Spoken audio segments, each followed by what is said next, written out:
జీవితంలో మనం చేసే చెడు ఎలా అయితే వెంటాడుద్దో మంచి కూడా అంతే ఫలాలను అందిస్తుంది. దీనినే కర్మ సిద్ధాంతం అంటారు. ఇందుకే ఎప్పుడు నిండు మనసుతో పక్కవారి శ్రేయస్సు గురించి ఆలోచించాలి అంటారు. ఇప్పుడు అలా మంచి పని చేసిన ఓ ఆటో డ్రైవర్కి లక్ష్మీ కటాక్షం కలిసి వస్తుంది. బాలీవుడ్ స్టార్ హీరో సైఫ్ అలీ ఖాన్ దుండగుడి దాడి నుంచి కోలుకుంటున్నారు.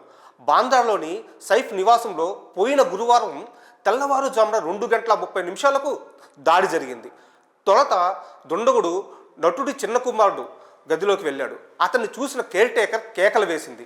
దీంతో సైఫ్ అక్కడికి చేరుకోవడంతో ఇద్దరి మధ్య పెనుగులాట జరిగింది. ఈ క్రమంలో నటుడికి 6 చోట్ల కత్తి గాయాలయ్యాయి. శస్త్రచికిత్స అనంతరం సైఫ్ అలీ ఖాన్ మంగళవారం ఆసుపత్రి నుంచి డిశ్చార్జ్ అయ్యారు. చికిత్స అనంతరం ఇంటికి చేరుకున్న ఆయన ప్రస్తుతం విశ్రాంతి తీసుకుంటున్నారు. నటుడిని ఆసుపత్రికి వెళ్లడంలో సాయం చేసిన ఆటో డ్రైవర్ భజన్ సింగ్ రానాని చాలామంది కొనియాడారు. పైగా ఆ సమయంలో రానా తన కష్టానికి తగ్గంత అమౌంట్ కూడా సైఫ్ ఫ్యామిలీ నుంచి తీసుకోలేదు. ఆపదలో ఉన్న సైఫ్ బతికితే చాలు అని మంచి మనసుతో ఆలోచించాడు. ఓ రకంగా దీన్ని గొప్ప సాయం అని చెప్పుకోవచ్చు. కాగా ఇప్పుడు ఆటో డ్రైవర్ భజన్ సింగ్ రానాపై కాసుల వర్షం కురుస్తోంది. ఆయనకి పంజాబీ గాయకుడు మీకా సింగ్ రివార్డు ప్రకటించారు. ఈ మేరకు ఇన్స్టాలో ఓ పోస్ట్ పెట్టారు. ఎంతో మందికి ఇష్టమైన సూపర్ స్టార్ సైఫ్ను కాపాడిన భజన్ సింగ్ భారీ రివార్డుకు అర్హుడని నేను నమ్ముతున్నా. అతడు సకాలంలో స్పందించడం అభినందనీయం.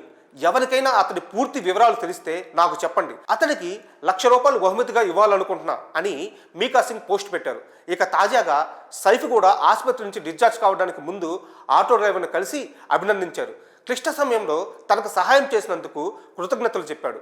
ఆయన కూడా ఆటో డ్రైవర్కు రికార్డు ప్రకటించినట్లు సమాచారం. ఈ అమౌంట్ కూడా భారీగానే ఉండబోతున్నట్లు తెలుస్తుంది. మరోవైపు నటుడి తల్లి షర్మిలా ఠాగూర్ సైతం డ్రైవర్ సాయాన్ని మెచ్చుకున్నారు, ధన్యవాదాలు తెలిపారు.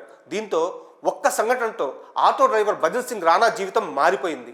అతను ఒక్కసారిగా లక్షాధికారి అయిపోయాడని చాలామంది శుభాకాంక్షలు తెలియజేస్తున్నారు. మరోవైపు ఇంకొందరు మాత్రం ఆటో డ్రైవర్ భజన్ సింగ్ రానాకి ఎంత ఇచ్చినా తక్కువే, అతను చేసిన సాయానికి ఇప్పుడు అతను పొందుతున్న ప్రతిఫలం కూడా చాలా తక్కువే అని కామెంట్ చేస్తున్నారు.